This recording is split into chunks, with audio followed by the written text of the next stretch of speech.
Hey everyone, today we're diving into a piece of technology that honestly feels like it's been pulled straight out of a sci-fi movie. It's something that could completely redefine the future of travel. So let's get right into it. So let me just start by asking you a question. How in the world would you build an engine to fly at, say, 10,000 miles per hour, but with absolutely zero moving parts? I mean, no fans, no turbines, nothing spinning at all. It kind of sounds impossible, right? Well, believe it or not, the answer is an incredible piece of engineering called a scramjet.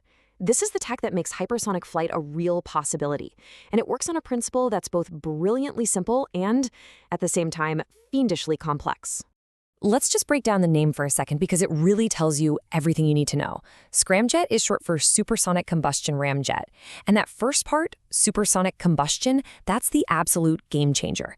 It means the fire inside the engine is burning while the air rushing through it is still moving faster than the speed of sound. Now, to really appreciate just how revolutionary that is, we've got to take a quick look at its predecessor, its older sibling, the ramjet.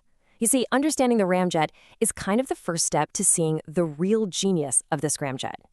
And here it is. This is the single most important difference between them. A ramjet takes that supersonic air coming in and is cleverly designed to slow it down, all the way down to subsonic speeds, just to make it easier to burn the fuel. But a scramjet? It keeps that air screaming through at supersonic speeds the entire time. That one little change is what unlocks the door to hypersonic travel. Here's a quick side-by-side look. The key, as we said, is the airflow. Ramjet slows it down, scramjet keeps it supersonic. And look at what that does for speed. Scramjets can operate from Mach 5 to over Mach 15. That's 5 to 15 times the speed of sound. You can also see they both have no moving parts, and they both need a boost to get going. But that scramjet needs a much, much bigger initial push. Okay, so that's the what. But what about the how? How does this thing actually work if there's nothing moving inside? Well, the concept is beautifully elegant, but the execution, that's one of the toughest challenges in all of engineering. It all comes down to these four basic stages. The engine is essentially just a specially shaped tube that uses the vehicle's own speed and geometry to handle the air. We've got compression, combustion, expansion, and finally, exhaust. In this first stage is just pure physics genius. Instead of massive, complicated fan blades like a normal jet engine uses to squeeze the air, a scramjet's inlet is shaped to use the vehicle's incredible speed to do all the work.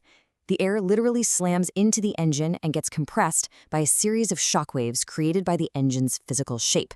That's it. And this brings us right to the heart of the challenge, the combustion stage. I just want you to pause and think about this analogy for a second. Engineers say it's like trying to keep a match lit in a hurricane. So what does that hurricane really mean? It means the air is roaring through that combustion chamber at thousands of miles an hour. In the tiny fraction of a second that the air is inside, fuel has to be squirted in, mixed perfectly, and ignited. If you're too slow, the flame just gets blown right out the back. It's an unbelievable feat of timing. So, assuming you pull off that magic trick, you've now got this pocket of incredibly high-pressure, superheated gas. The last two stages, expansion and exhaust, are all about how the engine's nozzle is shaped to channel that explosive energy out the back, which is what creates that massive forward thrust. Which, of course, leads to the big question. Why on earth would you go through all this trouble? Why is solving this match in a hurricane problem even worth it? Why do people call this the holy grail of flight? Well, the payoff is huge for two big reasons. First, efficiency.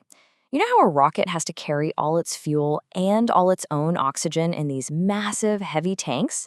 Well, a scramjet is an air-breathing engine. It just scoops up the oxygen it needs from the atmosphere as it flies, which saves a colossal amount of weight.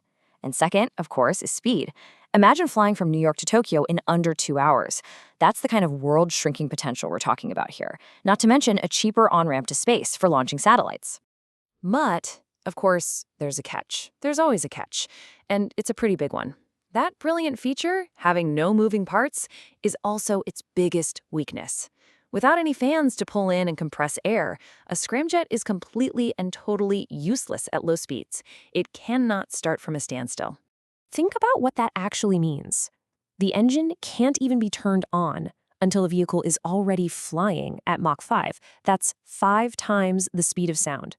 So every scramjet needs a ride. It needs a booster rocket or another jet to basically give it a piggyback ride up to its starting line. So as we wrap this up, that's what we're left with.